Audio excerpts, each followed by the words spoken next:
Hey everybody, welcome back to the Kids at Heart podcast. This is Am. I am one of the co-hosts along with Mike. Hi Mike. Hey, how's it going? It's going good. Good to see you. Oh yeah, really excited for episode 3. Yeah. And of course, we have Joe, the casual nerd. What's up, Joe? Hello. Not much. How about you? I'm doing good. I love your new display. Those looks I amazing. know, right? Yeah. So we've got Mike and Joe and people for the first time ever. We are having a guest on our show. A lot of you guys have subscribed to his channel. He is one of the best toy reviewers on YouTube. He's an amazing guy. Let's welcome our first guest, Adam from Awesome Action Toys. Hello guys, thank you for inviting me and having me on your show. I'm quite excited for this. I love talking about toys. This is gonna be awesome. Awesome, Adam. Yeah, thank you so much for coming to our show. And we are huge fans, and of course we couldn't think of a better person, like, hey, who should we get? Hey, let's try to get Adam, because he loves action figures and plastic model kits, and he has tons of toys boxes. I love that episode, where you kind of give us a tour. I've been waiting for that for the longest time. I always bother Adam on YouTube, be like, hey, show us your warehouse, But yeah, it's great. So here's the thing, Adam. There's this one thing that we always do on our show. It's kind of like a tradition. So we're just gonna play a little game, right? And Mike, you're gonna have to explain to us this little game. Okay, simple game. It's just a trivia question and answer. Everybody's going to get a turn to ask a basic trivia question pertaining to the hobby in action figures or model kits, and everybody gets a chance to answer. Whoever indicates that they have answered first or they know the answer, the question giver can choose them. If they get the question correct, they get a point. If they do not get it correct, they get -1 point. And then everybody else gets a chance to answer again. So, any questions? How do we indicate? That's a good one. Raise your hand and say aye. Aye. Okay, aye, Captain. I think mine's working. Yeah, there it goes. It's working. Yes. All right. I think I'm ready. I think I'm ready. Are you guys ready? I'm ready. Let's I got a do fun this. question. Who wants to volunteer? Who wants to start first? Me. Let it be me. Oh no. Okay. No, I got a fun one. I promise. Okay. Okay. This one is going to be a 50-50. All right. It's a true or false question. All right. Kotobukiya, the company we all know and love, makes figures, model kits. True or false? Kotobukiya used to make whiskey up until the 60s.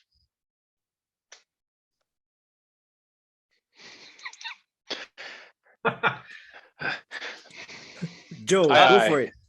We got Joe. Okay, Joe, what's your answer? I'm gonna say false. You're correct. It's kind of a trick question because if you guys are familiar with Suntory Distillery, Japanese maker of whiskey, they used to be called Kotobukiya until 1963. Oh. Which is why I started that with the talking about our Kotobukiya. Nice. Good one. Good for you. Nice. Joe, you got 1 point. And it's your Alrighty. turn to ask question, I guess. Yeah, you know what? That works. Okay, this one's is probably pretty easy. What is the rather oddball size that the figures and mechs that Joytoy makes? I It is 1/25th scale. Yes. 120. If we go back in time, there's 1/27 scale as well. Oh, Is it really? yes. Yeah. Oh, I didn't know that. Okay, yeah, you know what? Adam gets a bonus point because I didn't know that. Okay, cool. Yeah, when they first started, especially the vehicles, I've got some of the cars, and when I try to fit some of the figures, I'm like, it's kind of weird. So, but yeah, that's a good one. So, Adam, do you want to go next? Okay, I'm thinking how abstract or how difficult do I make this? Do I go? I want to ask you either Acid Rain World or Joytoy. I'll give you a choice. Do you want Acid Rain World or Joytoy? I think we can go for Acid Rain World since we touched a little bit on Joytoy. What do you guys think? Okay, Up for it? Yeah. So, what was the name of the first set? Not the figure or vehicle, the first set that Acid Rain World released.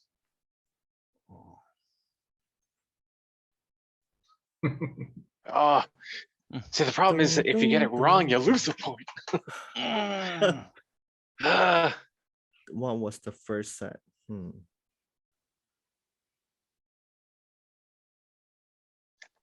gonna risk it. I. Yeah. Go on. Was it the Bucks team? No, before. Before that, okay. So anybody else want to try? All right, I think I'll go myself since I've got 0 and hey. It's okay, so the very first figure, right? What's it like the first? Not figure, set. Ooh, the first set. Is it the coffee one? What's it called? Nope. It's not a taste of coffee. All right. That was the answer I was suspecting to get from you guys, not the taste of coffee. That was the second set. As I think second set, yes, second set. No. Mike, you have a chance to steal a point if you're brave or go into minuses. Or I'm going to pass. Yeah. It was the Road to Victory. Very, very sought after. The statue of the Samothrace Greek statue, a little sort of paved area, and 2 soul commanders. Very, very sought after set. Wow. And on the back of the base, it was signed by Kit Lau himself. Oh, so it was a very, very sought after base. Sought after set, sorry. Wow. Do you have it? I had 2. I've still got one. One I traded to get the Rust Jeep. Rust Jeep. There are only 24 or 26 Rust Jeeps in the world, and I've got one of them. So I traded that for a Rust Jeep. Good trade. I actually had a Rust Jeep, and I traded that to get a Deserter and the Red Face. That's like 72 Deserters and like 48 Red Faces. But then I wanted to get another Rust Jeep, and because I managed to get a second Pain to Victory or a Road to Victory, I traded that and paid 100 US on top to get the Rust Jeep. So back in my completionist days. So that's awesome. All right, so last question. I think as of now the leaderboard, Adam and Mike, you guys, you have 1 point each, so you guys are number 1 right now. And then after that, Joe, you started with 1 point and now you've got 0, but it's okay because guess what, you're not in the last. You're not in the last place. I started with 0 and now I'm -1. And it's my turn to ask questions, so I'm gonna be the last. No. Okay, my question, this is super easy, right? So Power Rangers, it's actually an adaptation from this Japanese series. Okay, what is the name of this Japanese series? Oh wait, do I risk my point or not? Go on, Joe. no. See, the problem is I don't think I know the whole name, so I'm just That's gonna. my problem too. It's like I don't know the whole name either. I know like the last part of it. It's called in the there are 2 words. How about it? Is it just the 2? You know, I'm gonna risk it. I'm gonna do it. Yeah. Super Sentai. Okay. Yes, Super Sentai. Good job, Joe. You've got your 1 point. Good job. Good job. All right. So I guess that's the tie. It's a tie right now. 1-1 and 1. I think I should I think I should ask another one. I only prepared one question, but let's go for this. Okay, let's talk about Hexagear. Here's why I'm gonna lose my point back. Okay. What year? Okay. What was the first year that Kotobukiya released the Hexagear kits? Aye. Man. Mike, It's 2017. are you sure? It was August 2017. Month as well. Joe, what do you think? Do you think he's right?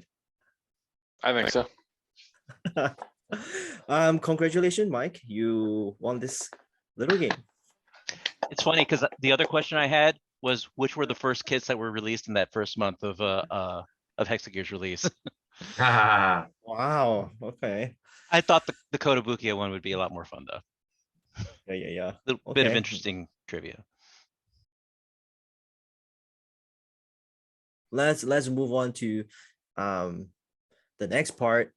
Of course, we're gonna talk about action figures and plastic model kits, right? I think Joe actually has some questions. You know, I think you want to talk about this brand, and I don't know how do you pronounce it. So Joe, you shall lead us. Hey, if we're pronouncing it wrong, yeah, sure. Okay, so Adam, you've been quite into the 135 scale Arch Core line by Toy Lines.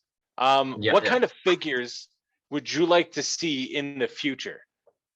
Like, you know, there's sort of two parts. We'll start with that. What would you like to see from the line?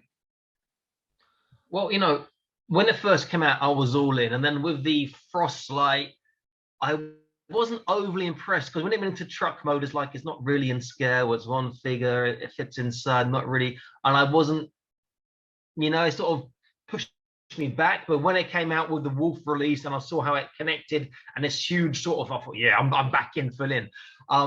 So what I'd want to see, I mean, they got the website now with English, so you can read some of the backstory. So I'm like, okay, That's cool. I want to see the opposing, the nemesis. I want to see the opposing enemies, the foes. Also, we've had some pictures where they've shown in the background they've had non-armored figures. So figures without all the bulky armor. So I want to see those as well because I think, you know, they're 135 scale, but the articulation is insane for something that small. I mean, I wish they made bigger stuff too, but that articulation is amazing. So I just want to see the unarmored stuff, and I want to have some opposing forces to play toy soldiers with, even though I'm like a 48-year-old guy, you know. So I want to see the opposing forces, and I want to see the unarmored figures as well. I mean, I think they're just fantastic.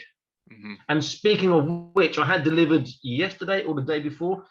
You can see them, show the back, won't be the glare. The new Ursus Guard Starfall squads came. Man, so tempting. And also, which is still covered in its plastic, but I'll show the other side, is the other wolf set for the other arm of the Frostlight, which won't be too different. So there's a blade on this one, which you can maybe make out there on the arm. So I'm going to get around this week sometime, maybe this afternoon if I get time, to opening those up and doing a review. So Look forward to that. More stuff to order. So yeah, I'm super excited to see your videos of that because my my half Dan and Gary, is it the first wolf? I just shipped, so I get to get that, and I'm so excited because it's just it's such a good Mike. Come on, Mike, you got to do it, Mike. Joe has been tempting me because I absolutely love the designs of these figures. They are amazing. Then Joe doesn't help at all by doing some like awesome toy photography with his figures. Post them all over Instagram, flaunts them everywhere. They are just so good. I mean, when they first were sort of teased, I thought, you know what? It's 135. They look, they're Warhammer-ish in sort of aesthetic. They look cool. I will, you know, oversized guns. It almost reminds me of Chap May with these massive guns, these smaller figures. But I thought I'd give them a go, and I was like blown away. The articulation is insane, and the thought that's gone in some of the design, like having the the action figure support stand fold into the base and come out, Yeah. and all this sort of little things like this. Really, really well done. And on some of the new things, I think they're having storage in the base for the spare hands and whatnot. So it's like, That's even better. Yeah, because they've got so many spare hands. They come all these little details to put in. Like, this is so good. There are gripes I have with them. You know, like this, for example, I'm not open this yet, but you can see. Well, maybe you can not see, but it's mainly grey. They haven't done much paint apps to it. I mean, yeah, if you want to do it yourself, fantastic. But I've got so many things I'm doing myself already. It's like, where am I going to find the time?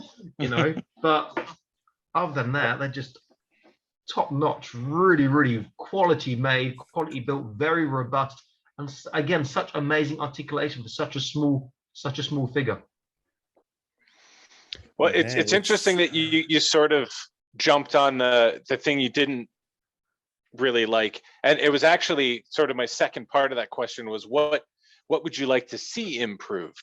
And I was thinking the same thing, like, you know, all of the heroes, right? Like Orn and Halfdan, like they've got painted weapons, but everybody else not quite so much. And again, I paint stuff, so it doesn't bother me, but at the same time, like, it seems weird that they did it for some of them and not others, especially when a couple of the weapon shapes are reused anyway. Yeah, I'm the same thing. When I paint stuff, I need to get a separate table for my YouTube and a separate table for my customization, because like everything is everywhere. I've got things in front of me now, but I paint stuff too. But I've got such a big list of stuff that I'm doing. Is like, I don't want to put it to the back of the queue, but I don't want to jump to the front of the queue. I'd rather it came done, because if I want to paint stuff, and I've got like 12 of the basic soldier, the special edition unpainted one. I can paint those, you know. So when I'm buying stuff that's not part of those unpainted, I want it to have more paint apps, you know. So it's like, I'm not sure if this is helping, because like Mike and I, you know, like before coming into this show, we just be like, no, we're not gonna, you know, go over there, and now that Adam and Joe just be like, now they're teaming up. That's so good. You guys have got at least get a basic soldier, even as a go to work desk toy, and then trust me, you'll go head first deep in. I cannot tell you how many times I have put like the first three that they put out, like the first three soldiers, in the cart on Big Bag Toy Store before, and then took them out and then put them back in and left them there, and then went and removed them later. So I've been on the fence, and Joe's just been trying to like push me over. All it takes. So harder, Joe. I'm gonna have to. I'm gonna get your address. You're getting one for Christmas. Oh, then I'm gonna be done for. And you at see, that Joe's point. got the frostlight this next to him there as well. Yeah, it's so badass. I was kind of, I wouldn't say like saddened to hear that you weren't really a fan of the fact that it transforms, because I collect like a lot of Transformers, but I just think it'd be better if it wasn't separate truck, separate robot, because with the transformation, the process I found a bit annoying, because some of the instructions weren't particularly clear. But also in truck mode, well, it's this big, almost to scale truck, but I can barely fit in one figure, because you've got all the parts and the joints and whatnot inside. I'd much rather have it as a play set where I can put more things inside and do more with it. I mean, for me, the only reason I'm still filling is because it looks so badass with the wolf attachment on the arm, and I've got the next one coming now here. You know, I'll just keep that in. I mean, I'm tempted by another frost like that. One in truck mode and one in robot mode. So I have to fiddle around transforming nonsense, you know. Because for me, it's like, if it's just the robot, it's better. If it's just the truck, it's better. Because the truck, again, you can put one figure in. Well, it's a great big truck, for crying out loud. I should be able to fit more things inside and do more things and have more features, you know? Okay, I get what you're saying. Like, out of all of the transforming figures I've had in a while, I like it the most. Like, I think and I agree that like I wish it was at least a 2-seater, but like the mass shifting that you get from when it like, it is a huge truck. but I did find trying to take pictures of the team with the truck, like trying to get them all on it, like it's too skinny almost, because I couldn't get them balanced in a way that looked Mad Max-ish, and like every time I do something, one would fall off. And I had a vision and I couldn't achieve it. So I see what you mean, and I'm glad you clarified it, because it's kind of like, what, he doesn't like that it transforms, but I see what you're saying. So I love Transform. Look at just to skip to Acid Rainbow. Look at like these strongholds in Acid Rainbow. Fantastic transforming toys. It's just basically a cube that looks like a tank that transforms into a robot, but it's fantastic. Things fit in easily and whatnot, and so forth. It's great. I wasn't so keen on the Joytoy Hurricane transforming mechs. For me, waste of time. Just the mech or just the bike. Don't have that transforming nonsense. And they had the 125 scale shuttle and mech sort of combining thing. The Purge, is it Purge? I think. The Purge mecha, yeah. Yeah. The shuttle would have been better if it was bigger and individual, not a transforming thing. Because when you put it into the transforming and attaching, it becomes this small one-person shuttle. That's an escape pod. It's not a shuttle. So I love transforming stuff, but when it starts losing its purpose, because obviously you can now only get, it's a truck if it's one person. It's the shuttle if it's one person. It kind of, for me, well, just keep it as this or as that, Gotcha. All right, I guess it's my turn to ask a question now. So Adam, huge fan. Like we were discussing before, I blame both you and M for getting me into the whole 1/24th scale stuff.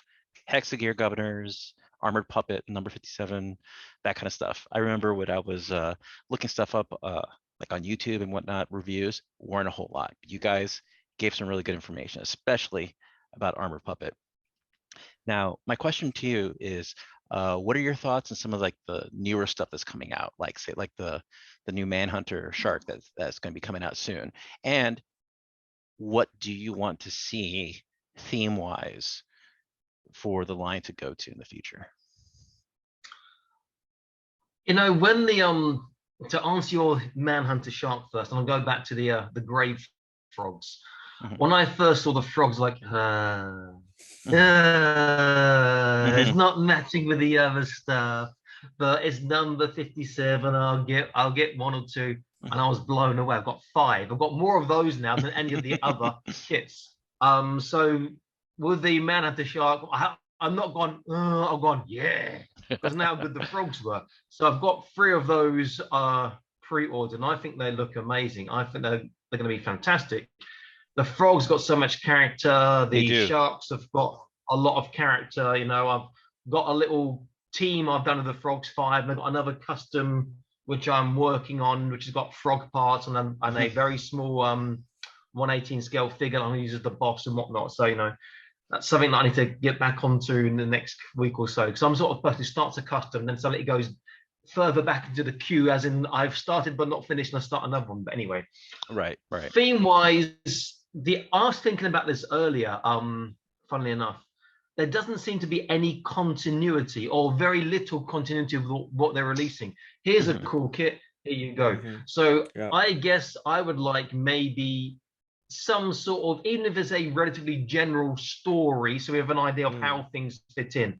And if the grey frogs don't fit in, fantastic. They're a great kit either way, So I guess some sort of stories, there's some continuity, and what matches of what goes against what, how the universe, as it were, started and so forth. So a continuity would be good, I guess, because at the moment I've got these fantastic figures. Who is order, who is chaos, who is law, who is what, I don't know. Just in my own universe, in my own mind. So I like to know if they've got their own story. I've actually tried reaching out to them when they had Creative Field branded on the box, which has not been there recently. But I never got a reply.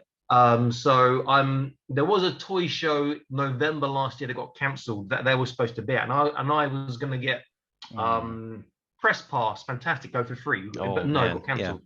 So I'm hoping that the next one I can go to, that if they're there, I can actually hopefully get some sort of contact with them and see what's happening and maybe get some news and see if there is a story and whatnot. So yeah, for me, it's like Right. some sort of continuity in stories, have an idea of what's happening and why it's being released. Is there an order? Who's with who? Whose allegiance is with whose and whatnot?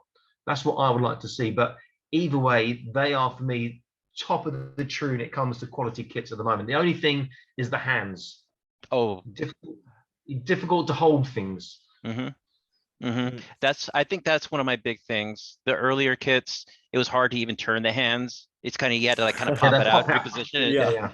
pop it back in. The newer ones, a lot better. Yeah. But yeah, even like the pistol gripping hands, you gotta like cut between like the thumb and the Yeah. Yep. forefinger in Yeah. order to get it to like actually fit in there. But yeah, I would love to see like any kind of like lore or storyline or like what the intention of that Yep. series is. Because yes, I completely agree. Top notch line. There's not enough information out there about it. I would love to learn more. And it seems like more and more people are building them these days, which is great. I think for like you get a real bang for your buck if you get them for a fair price. In the US, I find that a lot of places will sell them at a like almost twice the price that you'll see them actually going for retail in China. But some places So are how starting much to are carry. they in the US? I mean, you can see them between like $20 and $30. You know, Wow, that's a lot. I want to say Mr. J, when he came out, a lot of places were selling them for like $40 to $50. What? Yeah.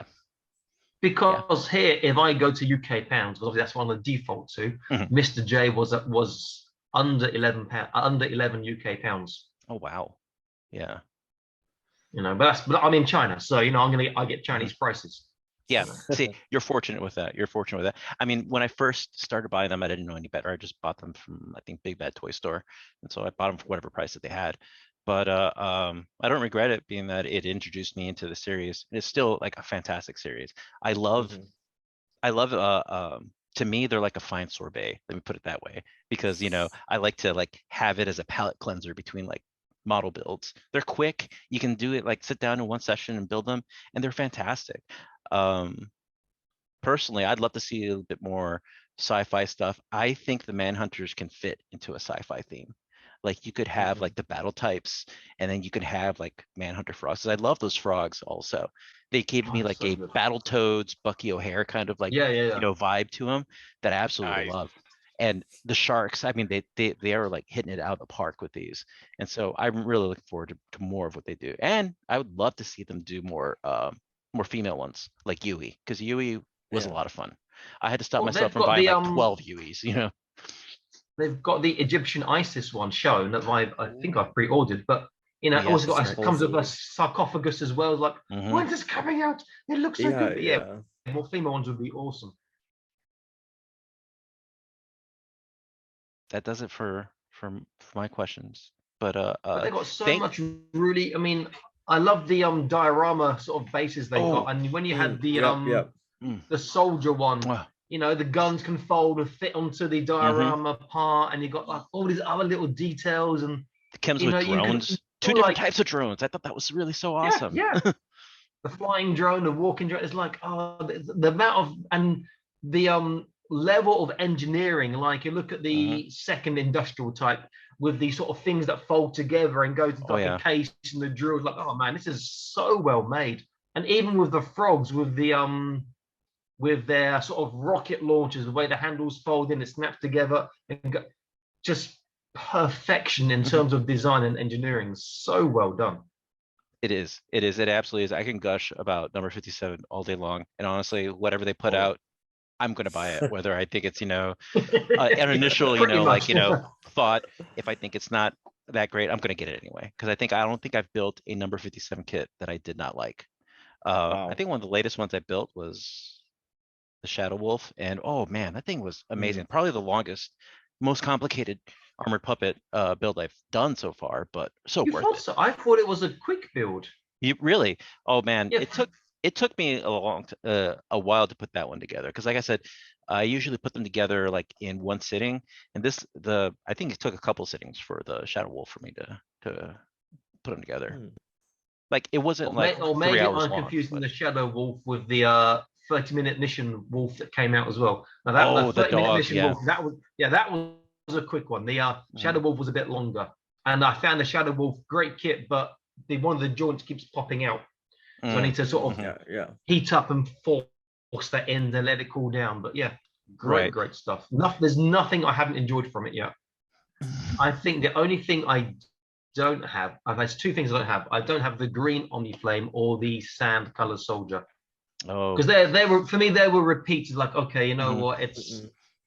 I don't think there's anything or much different apart from color. So I will save what little pennies I've got for something else, you know. But yeah, they are so good.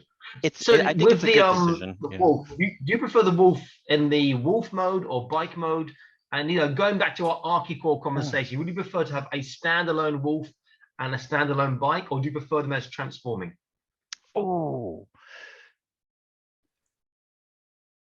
I like it transforming in this because I feel like number 57 did a fantastic job engineering this. It doesn't feel clunky. It doesn't feel loose. It fits together really nicely. The bike mode goes together really well, and it looks beautiful when it's in the wolf mode. Perhaps it would be better if it was, you know, separate, but I don't know.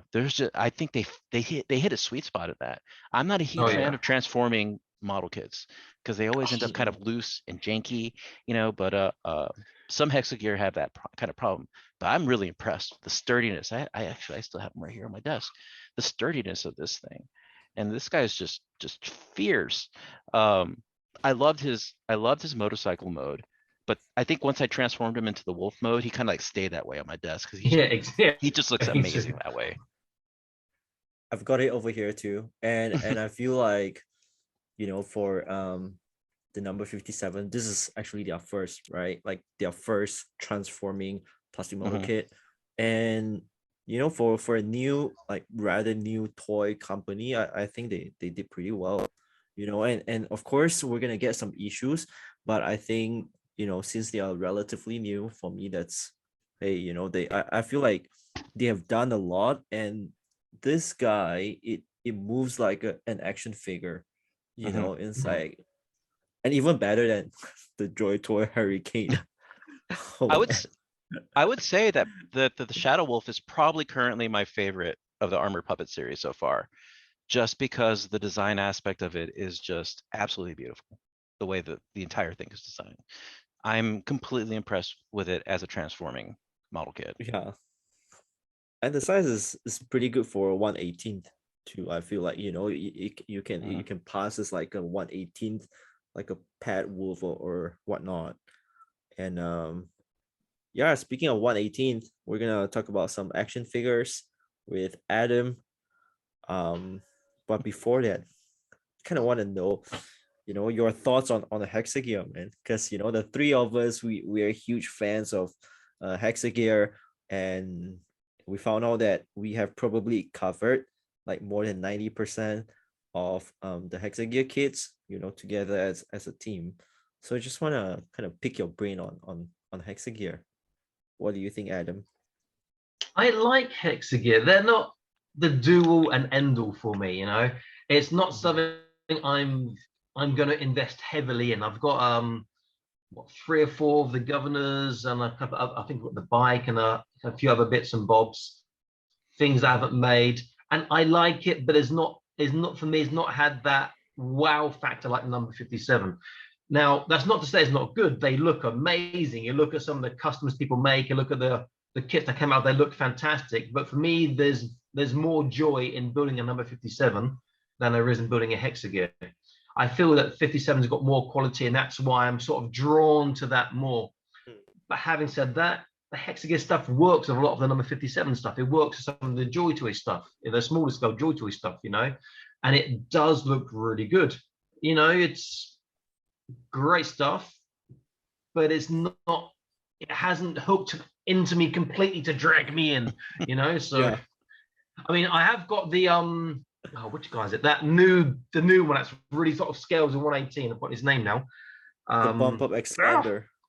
Yeah. I've got like 2 of those on pre-order. I need to actually chase up the seller and see what's happening and see where are they. I've been working. You know, I've got 2 of those Yeah. pre-ordered because they sort of match with my 118 scale stuff. I just need to chase Yeah, that yeah. up. You know, but it's fantastic stuff. Just hasn't really hooked me deep enough to drag me, you know, kicking and screaming into that rabbit hole. Yeah. I think for a lot of us over here, because I think at least from Mike and Joe, you know, plastic model kits, they're kind of like, you know, where you started in this hobby, right? So you kind of jump towards it. But for for me, Hexagear, you know, that was like my first experience with plastic model kits. That's why it always gonna have this like special place, and I'm always gonna be drawn, you know, towards it. And also, you know, that's why I do all those videos on my channel, because I couldn't find Hexagear videos. I'm like, hey, you know what, I'm just gonna like go and I enjoy it, you know, which is super fun. Yeah, let's talk about action figures. I actually got into Acid Rain World thanks to Adam. I remember asking you, I remember asking in one of the episodes, I'm like, hey, you know, I kind of want to get into the 1/18 scale. And I think you recommended the NX 2179, you know, the 79, science, yeah. yeah. So, but I actually, I guess started with Acid Rain World, and over the years, you know, I just kind of go up and down. But recently, I kind of slowed down a little bit because I think it got the price a little bit out of hand for me. I'm like, hey, you know, I'm just gonna put a pause on that. But I guess like for you, I just want to ask about any recommendation for those who, you know, want to get started. What do you think is like the best action figure out there? Those kind of things. It's different. It depends on your criteria, not just your genre, your criteria. So Yeah. if you're looking at value for money, I would probably say Boss Fight Studio at the moment, particularly their recent wave, the females. So you had Queen Solan, the Elven Queen, you had the Knight of Accord, the female Knight of Accord, the Fairy Warrior, and you had Stefano, the Fallen Necromancer. And she was a fantastic figure, but the least value for money of the 4 because she had limited accessories. The others have loads of accessories, you know, alternative head, helmeted head, loads of hands, loads of weapons, accessories. So in terms of value for money, Boss Fight Studios at the moment, I would say, are probably the best value. But that also has a small trade-off. So for example, they don't have they've only just recently added thigh twist to the figures. Before it was just from the hip. And also they don't have a boot turn, you know, so the foot cannot turn like this. You have to turn the thigh. But that's a minor thing. And then the other thing is the bicep. They've got a system where it's either arm straight or it locks. Going in between is really difficult because you've got a lock. And I'd rather have the option of having a, you know, 45-degree angle bend in my arm as opposed to a 90-degree bend or a straight arm. But these are minor things. They're really, really highly customizable. You know, like Marauder. Marauder are fantastic too. Again, they've got a couple of articulation things could be improved on, but the sheer scope and variety of parts and guns and so forth is just mind-boggling, you know? So they are a lot of, for your contemporary, your modern, and to a degree your sci-fi, they're the go-to for customizers. If you're looking at genres, again, fantasy, Boss Fight Studios, hands down. You're looking at sci-fi, now you're going to be drawn between Acid Rain World, Annex 2179, and Joytoy. And they have different aesthetics, Acid Rain World, you know, a lot of us collectors are now being weaned off Acid Rain World for 2 things. One is the price. It's gone more and more and more. It's like I can get almost 2 1/12 scale figures for what I'm paying for an Acid Rain World figure, you know? The price has gone up and up and up and up. The other thing is the aesthetic has changed from when it first started. When it first started, it's in a World War II didn't end sort of thing, or the outcome of World War II was different. And now it's gone very, very much more sci-fi. So you look at the original Bucks team release, now look at the new Bucks team figures that are coming out. And it's like, well, there is a considerable difference in aesthetic. Okay, if it's a progressive story, but that jump in technology is rather large, you know. So that's something that's put some of the old school collectors off of the modern acid rainbow stuff. So I was full in. I've got thousands of dollars worth of acid rainbow stuff, but I'm not full in now. I'm not a completionist anymore. There's things I haven't bought because you know what, it's a repaint. You know what, it's so expensive. You know what, it doesn't really fit in with the acid rainbow that is in my mind, in my heart. Now that's almost a bit arrogant of me and other collectors because it's not our universe. It's Kit Lau's, it's the designer's universe.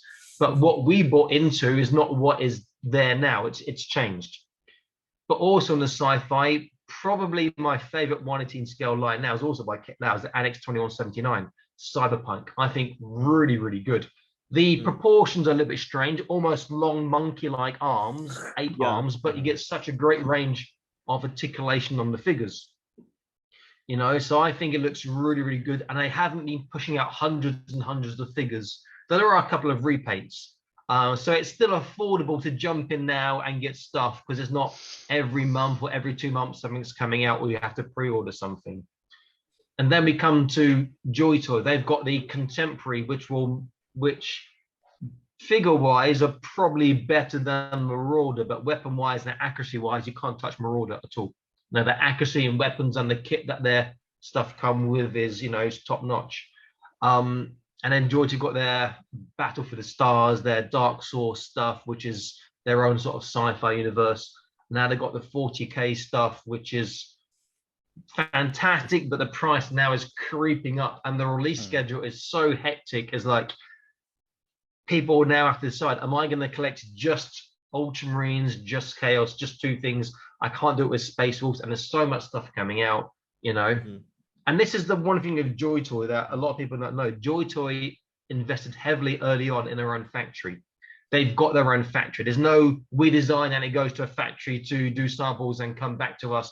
And then so they can turn around things in a couple of months, 2-3 months, they can do something really, really fast. Yeah. And then you look at something like Boss Fight are fantastic, but then their own factory. For them, it'll take a lot longer. So Joytoy are very, very quick at turning stuff out. Now the trade-off is that early on they had issues with quality in their joints and other stuff, but that's improved very, very rapidly because it's their own factory. But because they rush stuff out, you get stuff that comes out, it's like, yeah, it's great, but like on the Liberian, on the Warhammer figures, I think it was the hand and the shoulder were loose, and one of the attachments was loose. And then recently I've just reviewed yesterday, which one was it? One of the Chaos figures, the shoulder pauldron kept popping off. So they do have some issues because they can rush out fast.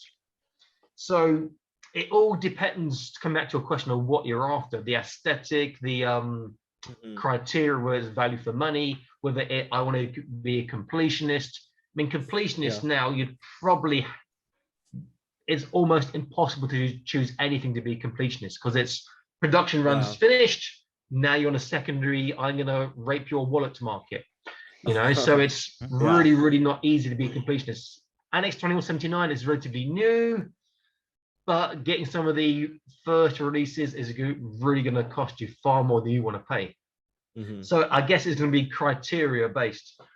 I mean, it's probably best to have your own universe and then buy figures from different lines to customize and match into it. I mean, actually, if you do want to be a completionist and you've got money to spend, I would recommend looking at the Skeletron Robo Skull, which is still on backer kit on the from Kickstarter, because that's going to end the end of this month. And because it's new, you can get the Robo Skull, you can get the figures, of course, a fair bit of money, but you can get everything, and it just looks fantastic. It's probably the thing that I'm looking forward to the most in 1/18 scale at the moment. That's going to really come out next year sometime. So yeah, those are my big expanded thoughts into a very simple, short question.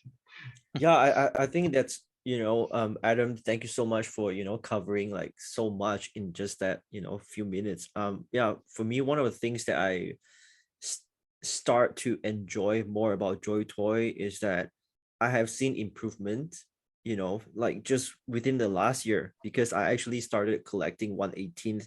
I think it was like last year around like May or June. I've gotten some Joytoy figures, and this year I can tell the difference, in terms of like the faces or the articulation. Like but it's just insane, now that you have mentioned they have their own factory. Because I was like, man, they just announced something like 2 weeks ago, and then now we've got, more things coming up. And it gets to the point where, like you say, it's hard to, catch up, right? And you just have to decide, Yeah. like, okay, I like this design, and this one, I think I can skip, so for me, and yeah, it's hard to be a completionist. So you just, at least for me, I don't know about you guys, I just kind of have my own universe, with like some Acid Rain World stuff and some Joytoy. I'm just gonna get, a few of the same models, because they look great, right? Yeah. Yeah, for me, what actually pushed me over the edge to actually buy an action figure, I'm trying not to like become a collector, because that's just gonna like be another rabbit hole I can't afford to slide down. But it was Detective Smith from Annex 2179. And yeah, Adam, it was again your review video, and then it was Joe taking pictures. I couldn't, I couldn't help it. Honestly, like the aesthetic of that line more than the Acid Rain world. And I'm kind of glad I got Detective Smith when I did, because it seems like he's kind of hard to find now. But I just Mhm. love the aesthetic with it. I mean, yeah, they got some long arms and they look kind of weird, but I don't know. You give me a sci-fi cyberpunk cowboy and I'll be happy. I'm just like very happy with it. He Brave stands on my Star. desk and he's great. Yes, Brave Star. Oh, It's such a good thing. In fact, the secondary market price for him and Captain Tanner and the other sort of illuminous colored ones are Mhm. really ridiculous now. You're looking at what, 80, 90 UK pounds. So you're looking at well over $100 for a 1/18 scale figure. That is not even that old. That's like Mm-mm. what, a year and a half old maybe. So yeah. Do you guys make your own universes? Because with me is like I customize quite a few figures, but I rarely touch an Acid Rain figure, because the premium price point, I can't bring myself to take a knife to it or a paintbrush to it. It's like, okay, that'll stay in the Acid World universe, and my Acid World universe is basically boxed and in storage. And there's like, I am the Annex 2179, even though it's the same price point because it's the same designer, same manufacturer, Mhm. whatnot.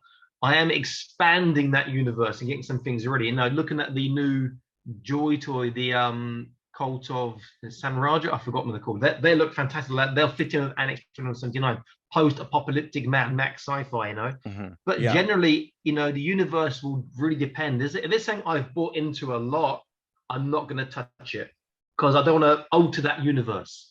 But Mhm. other stuff, I'll make my own universe. I'm making my own universe for sci-fi. The boss fight stuff, they got their stuff. I'm making my own universe for fantasy. But other stuff, it is almost like sacred. You can't blasphemy and touch it and change it. What are you guys like with universes? Do you make your own stuff or what? When it comes to number 57, when we were talking about it there, since they don't really give you anything, I kind of had to fill that in. Like, for example, like when I built Yui, I built 3 of them and I equipped each of them with different weapons and kind of like dubbed them my like robotic made assassination squad. And I put a Hexagear Governor Volume or Early Governor Volume 1 with it as like their like human tender, to make sure that they don't go berserk or something. And I was like, I love this. I wish this was a thing, but it's my thing, so I'm happy with it. I when it comes to Hexagear, it's all in my head. Like I have my own universe, partly because for a while, like it, I can't read Japanese, so I couldn't read the archive cards to find out what it was supposed to be. And while they sort of had, and they recently like explained it a lot more, and you're kind of like, oh, okay, in my head this was a bit different, but like I have this whole kind of universe for that, based on who the bad guys are, who the good guys are, regardless of like what they actually turned out to be. Because like part of it is, it's fun to kind of think up stuff yourself. And like I've done that, or I'm sort of in the process of doing that too with Crevo. Like Mhm. because he's sort of Yeah. standalone in that universe right now.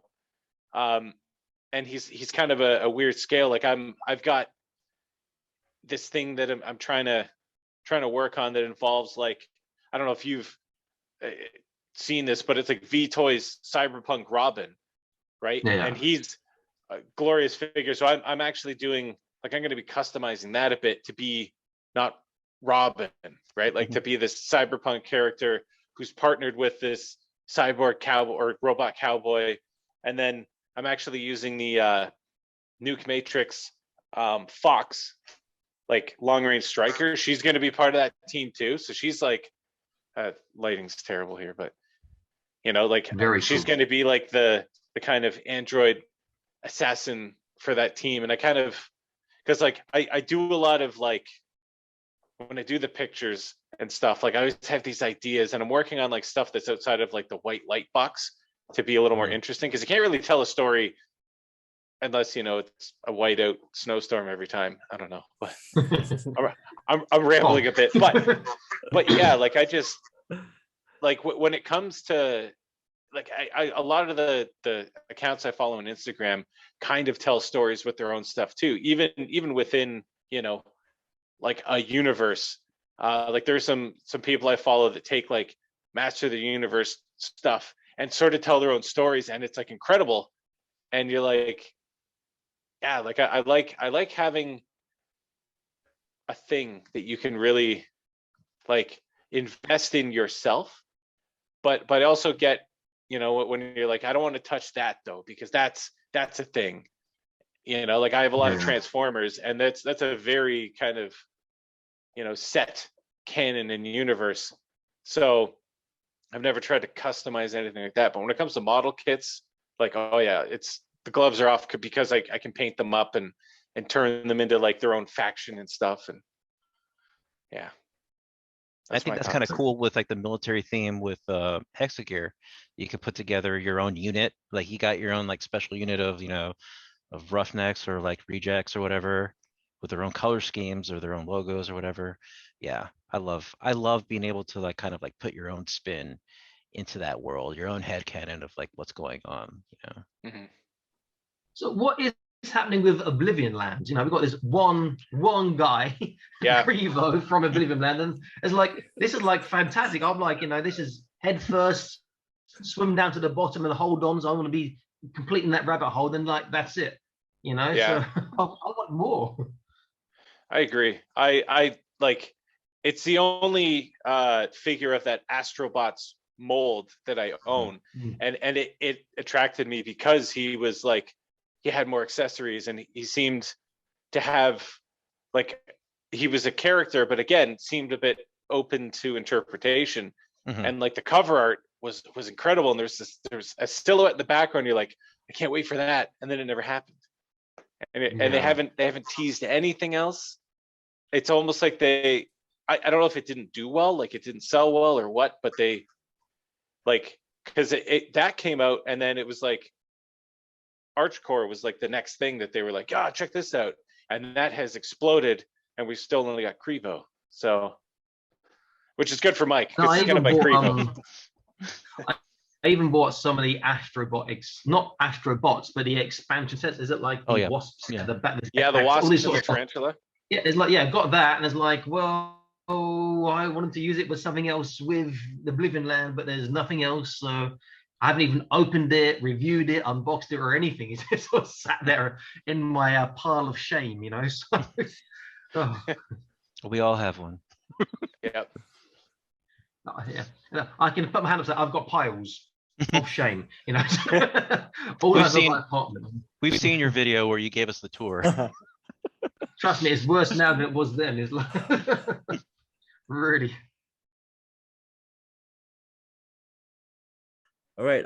Well, Adam, thank you so much for just, you know, spending time with us. I hope we haven't been grilling you with a bunch of questions, and hey, you know, we just love this hobby, man, and we love having you on our show.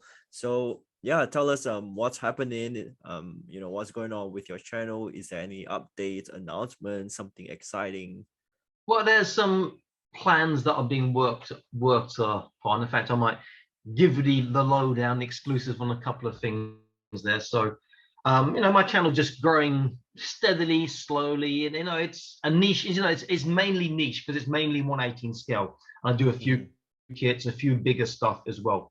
So it's not like a review all everything or the majority popular 112 scale, but I do some bits. So things that I say a lot, this is a custom I'm working on, and you never see the finished product. So I'm actually working on finishing some customs. So you'll be seeing some of those in the future. And I'll give you an idea. So there's a line called Animals of Warrior Kingdom. And they've got some figures there. And I've taken, this is a hand from one here. This is like it's a 1/18 scale, but this is like a real big cybernetic arm.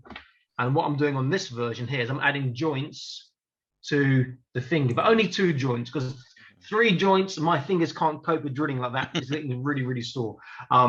That's been a learning curve. So I'll be showing some of the customs that I'm doing or finished. I've got quite a lot that are approaching being finished now. I spoke earlier about the Robo Skull. I've been buying, this is actually a G.I. Joe Red Shadow. And the Red Shadows were the original Action Force, which is the UK version of G.I. Joe sort of enemies. So I've got one of him, and I'm working on stuff for that too. I'm working on some sort of sci-fi stuff as well, using Marvel Universe, and because the Marvel Universe stuff, don't collect it, but it's great for cutting up and using the parts for customizing. So that stuff too. I'm going to be trying to. Now, previously, I've been to Joytoy's marketing office. I'm going to try and see if I can get into their factory. Not so much for looking at stuff that we haven't seen yet, because that may or may not happen, but the whole process. They've got their own factory, man. Design, it's how they do it, it's the sculpting, it's the how to do the paint apps, all that sort of stuff. I'm going to see if I can do that. I'm going to try and arrange an interview with the Joytoy boss, but I need to be careful because I'm not supposed to interview in China unless you've got a journalist license. So how I'm going to work that out, I'm not quite sure. So I'm also in talks with Joytoy about some clothing things at the moment as well, because people have asked about the Joytoy clothing stuff. So I'm going to see if I can get permission to print some of their stuff that will be available to outside of Asia, because they do Asia. So I'm looking at that, and I'm also, you're the first guys to hear this, other than my wife and my brother, who are not the same person, I hasten to add. That I'm also looking at slowly developing my own toy line idea as well. So that's something that, as this is like the ultimate as a fanboy, your own toy line. So I will be putting out sort of questions later on to people. Would you prefer this?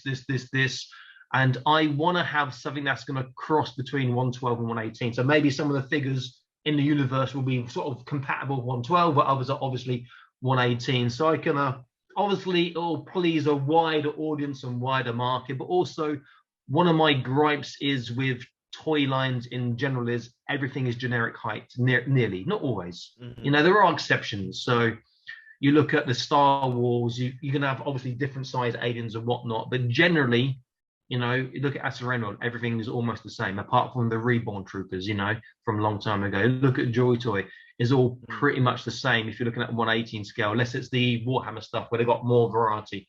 So I want to have that sort of size difference too. So that's something that I'm slowly making plans and looking to do. And another thing that I am going to be doing later this year, as you've seen that in that video I put of my apartment, all the toys, there's no way I can ship all this stuff out of here without, getting a mortgage or selling a kidney or something like that.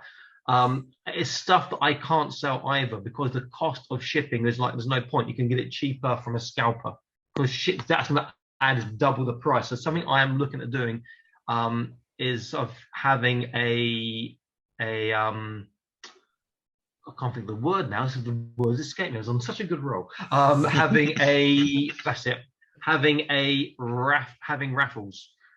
So what I'm thinking at the moment is I've got a Patreon, but I've never used it, never opened it. Is I'll open that and I'll have raffles. If you're part of the Patreon, it's automatic entry, but it's open to non-Patreon users too, because basically let's say Patreon is $5 a month, for example. You get to see videos first and whatnot. You don't get the commercials from YouTube, and you get automatic entry into the raffles. And bear in mind that I've got apart from the Ultramarine Aggressors. I've got double of all the Joytoy Warhammer stuff. I can put some really good prizes in there. I've got double of a lot of the Acid Rain World stuff here as well. So there'll be some good stuff going up. But obviously, I'm going to need to make at least per auction, probably around about minimum 150 US, probably more, probably 180 US to start doing that. Because shipping for some stuff is like already going to cost 60, 70 US. Yeah. And, you know, I want to make some money. I'll be perfectly honest. I want to make some money. The reason being is shipping money into China is easy. Getting money out of China is really hard. I've got a home in Malaysia. I've got a home in England. I've got a home in the Caribbean. You know, so if I want to get money out, I can do it via PayPal. That costs me a fortune in fees. However, if people are doing an auction and it goes to my PayPal in another country, that doesn't cost me anything, because I'm not sending money out. Then all I've got to do is just pay for shipping, ship it off. I get money out of the country. People can get toys for a damn sight cheaper and have the chance of winning every month as well. And plus, you can get stuff that you can't get anymore. Or if you can get it, it's going to be a damn sight more expensive than paying £5 a month or whatever if you're on Patreon, or £5 $5 for doing a raffle. So these are some of the things that I'm going to be pushing out later in the year, because you know this pile of boxes behind me is over 7 foot high, and you can see like I've got the Joytoy Fear Mecha, Fear 2, Fear 3. I've got the Purge Mecha. I've got boxes full of stuff. I've got, for you kit lovers, I've got Metal Slug or Metal Bullet, but not branded as well. That's going to be going on that. And this I've got one of these built. It's a fantastic kit, you know. But I've got a spare one, which was my trigger happy finger on the mouse when I was ordering. So it's like, we all know that. Even this will cost a fair amount to ship out as well. So, you know, the stuff that is like, okay, if I sell it, it's going to cost someone a fortune to get it because the shipping is really expensive. But if I do a raffle, it's relatively cheap. If it's on Patreon, if it's $5 a month, which is not a huge amount, you know, that'd be the maximum. That's $60 a year. And you got a chance of getting every month, at least once a month, being in a raffle. Obviously, if there's hundreds and hundreds and hundreds or thousands of Patreon people, fantastic for me, you know, for my finances, then I can do weekly or even more regular frequency on raffles. Because I've got, excuse my language, a shit ton of stuff here, which I can't do much with, you know. I can't take it in my suitcases. I've got suitcases packed full of toys already for my next leave the country. I haven't left the country in over 2 years now, not since January 2020 because of COVID, you know. So it's like those are the things that I'm looking at. So people can expect from me question and answer sessions, because people want to ask me questions about my channel. They can expect me asking, okay, what do you want from a toy line? What genre do you want? You know, what else do you want to see on my channel? And I'll see if I can get in with hopefully whoever does number 57, because I don't think it's Creative Field anymore, because they haven't appeared on their boxes for a while. Their logo previously it was on there. I'll see if I can get in contact with them and then find out info. So even though my channel is predominantly 118, I want to look into especially number 57, some of that kit side as well. So it's like just pushing it out a bit more. My channel is small. It's 8,100 subscribers or whatever, you know. But, you know, I also want to grow it more, get more content in there, not just the 1,000+ toy videos I've got on there, but more stuff as well. In fact, my two biggest videos, one was a toy fair I went to in China last year, July. That just exploded. Like it was last time, like 57,000, 60,000 views. And then after that was like 21st Century Toys Panther Tank, because you can't get them. Having said that, I do have JSI International Panther Tank, which is exactly the same, which I can stick onto my raffles. And you can't get these 118 scale tanks anymore, you know, so they're really, really good stuff. So this is some of the stuff that I'm planning on pushing forward. So there's me rambling on like an idiot for the last how many minutes, I don't know. No, man, I mean, like, you know, I'm sure, you know, all of us who are watching this right now, and especially from, you know, Joe, Mike, and I, like, we really appreciate, you know, your time. And I know it's a Sunday morning, you know, just coming in and chatting and talking about toys, and to really, you know, to be our first guest, you know, again, like, hey, couldn't we just couldn't think of a better person. We're just gonna get Adam onto our show, and yeah, we're just so happy that you share with us your experience and your thoughts about some of these things. And again, Adam, thank you so much. Thank you so much for coming. It was has an honor been my having you here. absolute pleasure, guys. It's been lovely chatting to you guys this Sunday morning. Normally, I'll be in the gym at this time, but Jim will talk about toys. I think I'd rather talk about toys if I'm honest. So it's been a real pleasure, a real joy to shoot the breeze with you about our passion. Yeah, for sure. And guys, if you haven't already subscribed to Adam's channel, I'm gonna put the link, or you can look up Awesome Action Toys. He talks about 1/18 scale action figures, most of them. But yeah, he has a bunch of videos. I think you have more than 1,000 videos. More right? than 1,000 videos of Yeah, them. more than 1,000 videos. You guys can go and check it out. Make sure you like, subscribe, share it on your social. And I think that's it for today. We're just gonna wrap it up. Joe, Mike, as always, thank you so much for spending your lovely evening with us over here. And I guess I'll see you guys the next time. Thank you guys. Thanks a Thank lot. you, guys. A Take lot of care. fun. See ya.